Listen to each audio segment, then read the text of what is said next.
Tata Motors ने Indian market में Altroz facelift को 6.89 लाख रुपए की स्टार्टिंग एक्स शोरूम प्राइसिंग पर उतारा है।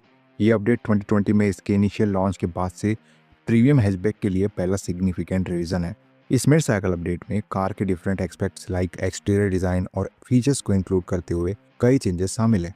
आपको बता दो, इसके टॉप वेरिएंट की प्राइसिंग आपको 11.49 लाख रुपीज़ मिल जाती है। रिसेंटली हमने ऑल्ट्रोस फेसलिफ्ट को मारुति की बलेनो के साथ कंपेयर किया था, लेकिन आज की इस वीडियो में हम ऑल्ट्रोस फेसलिफ्ट को कंपेयर करने वाले हैं hyundai की एक ऐसी प्रीमियम हैचबैक के साथ जिसमें आपको स्टाइल, परफॉर्मेंस और प्रैक्टिकलिटी का परफेक्ट कॉम्बिनेशन देखने को मिलता है।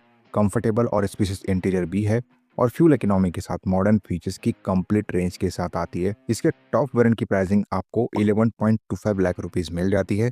तो ऐसे में ऑल्ट्रोस फेसलिफ्ट जिसने अपनी फ्यूचरिस्टिक स्टाइलिंग, रिवाइज्ड इंटीरियर और मॉडर्न फीचर्स के साथ कमबैक किया है, बाय करना चाहिए या Hyundai i20? चलिए कंपेयर करके देख लेते हैं दोनों हैचबैक्स को और आपको बताते हैं कि इनमें से आपके लिए कौन सी कार होने वाली है बेहतर। Let's start the video. Your watching car का पंचनामा। Let's get started. सबसे पहले डायमेंशन की बात कर लेते हैं। ऑल्ट्रोस फेसलिफ्ट की लेंथ 3990 mm की मिलेगी। i20 की लेंथ 3995 mm की मिल जाती है। ऑल्ट्रोस फेसलिफ्ट की विड्थ 1755 mm की मिलती है। i20 की विड्थ 1775 mm की मिल जाती है। अल्ट्रोस फेसलिफ्ट की हाइट 1523 mm की मिलेगी। i20 की हाइट 1505 mm की मिल जाती है। अल्ट्रोस फेसलिफ्ट का व्हील बेस 2501 mm का मिलेगा। i20 का व्हील बेस 2580 mm का मिल जाता है। अल्ट्रोस फेसलिफ्ट का ग्राउंड क्लियरेंस आपको 165 mm का मिलेगा। i20 का ग्राउंड क्लियरेंस आपको 170 mm का मिल जाता है। ऑल्ट्रोस फेसलिफ्ट का बूट स्पेस 345 लीटर का मिलेगा। i20 का बूट स्पेस 311 लीटर का मिल जाता है। डायमेंशन वाइज लेंथ को लेकर i20 को छोटा सा एडवांटेज मिलता है। हालांकि अगर आप लेग रूम की बात करोगे तो इनमें i20 डेफिनेटली ऑल्ट्रोस को पछाड़ते हुए नजर आती है cause of better wheel base. In fact cabin space के मामले में भी i20 अपर हैंड लेके चल रही है। वही आप बेटर हेडरूम ऑल्ट्रोस फेसलिफ्ट से एक्सपेक्ट कर सकते हो। एनीवे ग्राउंड क्लियरेंस के मामले में i20 और 345 लीटर के बड़े बूट स्पेस को लेके ऑल्ट्रोस फेसलिफ्ट को फायदा मिलेगा। चलिए इंजन की बात कर लेते हैं। ऑल्ट्रोस फेसलिफ्ट में आपको दो इंजन ऑप्शन मिलते हैं। First one is 1.2 litre naturally aspirated petrol engine जो कि 87 bhp का पावर और 115 Nm का टॉर्क निकाल के देता है। Second one is 1.5 litre diesel engine जो कि 89 bhp का पावर और 200 Nm का टॉर्क निकाल के देता है। इसके नेचुरली एस्पिरेटेड पेट्रोल इंजन के साथ आपको सीएनजी ऑप्शन भी मिल जाता है जो कि 72 bhp का पावर और 103 Nm का टॉर्क जनरेट करता है। i20 में आपको एक ही इंजन ऑप्शन मिलेगा which is 1.2 litre naturally aspirated petrol engine जो कि 87 bhp का पावर और 114.7 Nm का टॉर्क निकाल के देता है। यहाँ पर आप वर्सटैलिटी की बात करो तो वो सिर्फ आपको ऑल्ट्रोस फेसलिफ्ट डिलीवर कर रही है। इसमें आपको तीनों फ्यूल ऑप्शन वाला कन्वीनियंस भी मिल जाता है। लेकिन अगर स्पेशली हम बात करें नेचुरली एस्पिरेटेड पेट्रोल इंजन की तो आपको दोनों कार्स के पावर और टॉर्क को लेकर तो ना के बराबर डिफरेंस देखने को मिलता है। लेकिन स्मूथ परफॉर्मेंस और फ्यूल एफिशिएंट गाड़ियों की चाहत रखने वालों को i20 ही पसंद आएगी। हालांकि काफ़ी रिव्यूअर्स तो बोल रहे हैं कि ऑल्ट्रोस फेसलिफ्ट का इंजन अब साइलेंट हो गया है, लेकिन वो परफॉर्मेंस इसमें अब भी आना बाकी रहेगा जो i20 अपने 4 सिलेंडर इंजन से अभी निकाल के दे पा रही है। उसके बाद सीएनजी फ्यूल ऑप्शन वाला एडवांटेज ऑल्ट्रोस फेसलिफ्ट लेकर के जाएगी इस कंपैरिजन में। साथ ही डीजल कार लवर्स के लिए भी इनमें ऑल्ट्रोस फेसलिफ्ट ही एक चॉइस रह जाती है। हालांकि ऑल्ट्रोस फेसलिफ्ट में सीएनजी और डीजल इंजन के एएमटी ट्रांसमिशन को लेके सिग्निफिकेंट चेंज किया जाना नेसेसरी था, लेकिन इन्होंने ऑटोमेटिक ट्रांसमिशन देना सही नहीं समझा शायद। इस कंपैरिजन में हमने सिर्फ इनके स्टैंडर्ड मॉडल्स को ही कंसिडर किया है, ऑल्ट्रोस रेसर या i20 N-Line को नहीं। सो बी रिमेंबर। एक्सटीरियर की बात कर लेते हैं। देखो, अपडेटेड टाटा ऑल्ट्रोस में एक नया एक्सटीरियर है। इसमें 2018 45X concept inspired high tech LED signature के साथ एक डिस्टिंक्टिव 8 लैम्प सेटअप के जरिए बनाया गया एक लेटेस्ट फ्रंट फेशिया है। इसे रीडिजाइंड 3D फ्रंट ग्रिल के साथ जोड़ा गया है। रीडिजाइंड स्पिल्ट हेडलैम्प सेटअप में ही DRLs इंटीग्रेटेड है। फ्रंट प्रोफाइल तो स्पोर्टी अपील देता ही है।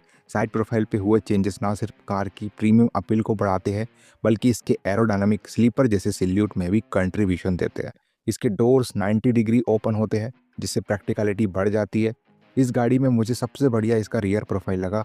ओवरऑल टाटा ने डिज़ाइन को लेके तो मस्त काम किया है। वही i20 का डिज़ाइन स्टाइल, टेक्नोलॉजी और फंक्शनलिटी के बैलेंस को एम्पैथाइज करता है। ये अपने स्पोर्टी स्टांस के साथ आता है जिसमें डायनामिक प्रोपोर्शंस मिलते हैं। एनीवे एक्सटीरियर वाइज आपको कौन से कार का डिज़ाइन पसंद आता है ये आप पर डिपेंड करेगा, लेकिन एक्सटीरियर वाइज मिलने वाले कॉमन फीचर्स देख लेते हैं और उसके बाद बात करेंगे डिफरेंट फीचर्स के बारे में। देखिए दोनों हैचबैक्स में आपको LED headlights, LED tail lights, LED DRLs, auto folding ORVM, rear wiper and defogger, front disc brakes, rear spoiler, 16 inch alloy wheels, rear parking sensors, automatic headlamps, shark fin antenna, single pane sunroof common देखने को मिल जाता है।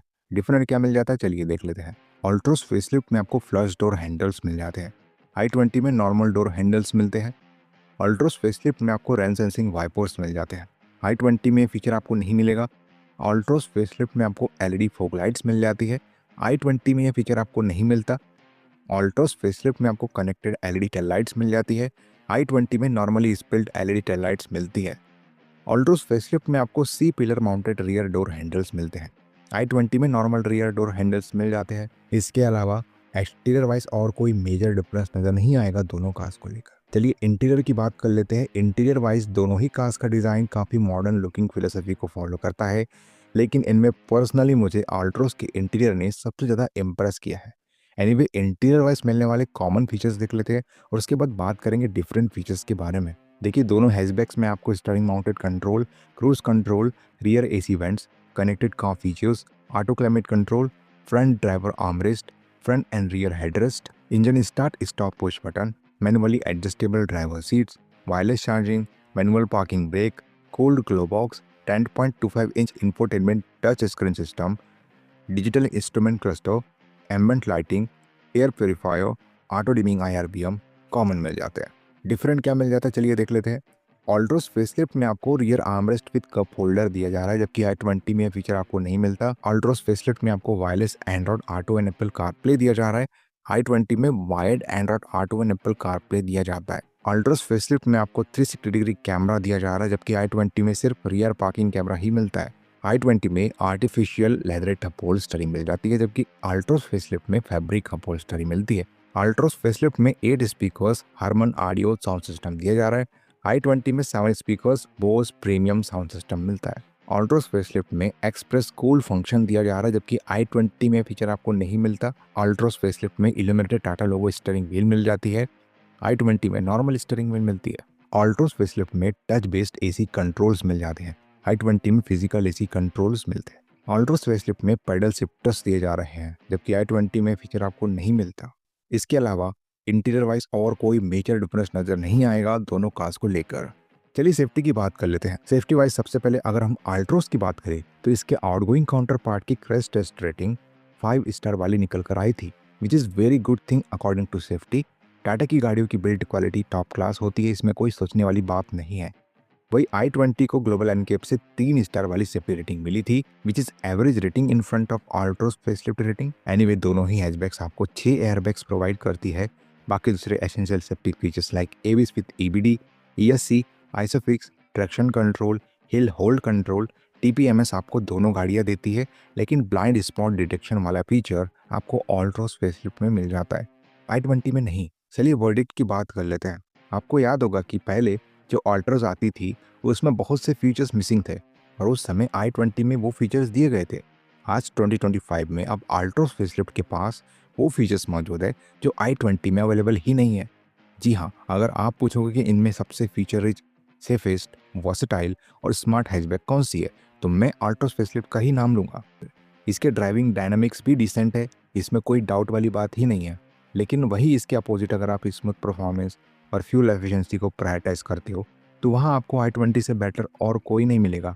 Spacious cabin है, sporty appeal वाली premium car है, पर अगर आप CNG या डीजल कार लेना चाहो तो आपके पास इस कंपैरिजन में सिर्फ ऑल्ट्रोस फेसलिफ्ट ही एक ऑप्शन बच जाती है। इसलिए अब आप बताओ कि आपकी प्रायोरिटीज क्या है, डिसेंट फीचर्स के साथ ज़बरदस्त परफॉर्मेंस या ज़बरदस्त फीचर्स के साथ डिसेंट परफॉर्मेंस? कमेंट बॉक्स खुला है, आप अपने ओपिनियन हमें कमेंट करके बता सकते हो। वीडियो अगर इन्फॉर्मेटिव और यूजफुल लगी होगी तो इस वीडियो को लाइक कर देना। चैनल पर नए आए हो चैनल को सब्सक्राइब करके जाना, क्योंकि ऐसी वीडियोस आपको हमारे चैनल पे मिलती है रेगुलर बेसिस पे। चलिए मिलते हैं अपने अगले वीडियो में, तब तक के लिए बाय बाय, टेक केयर।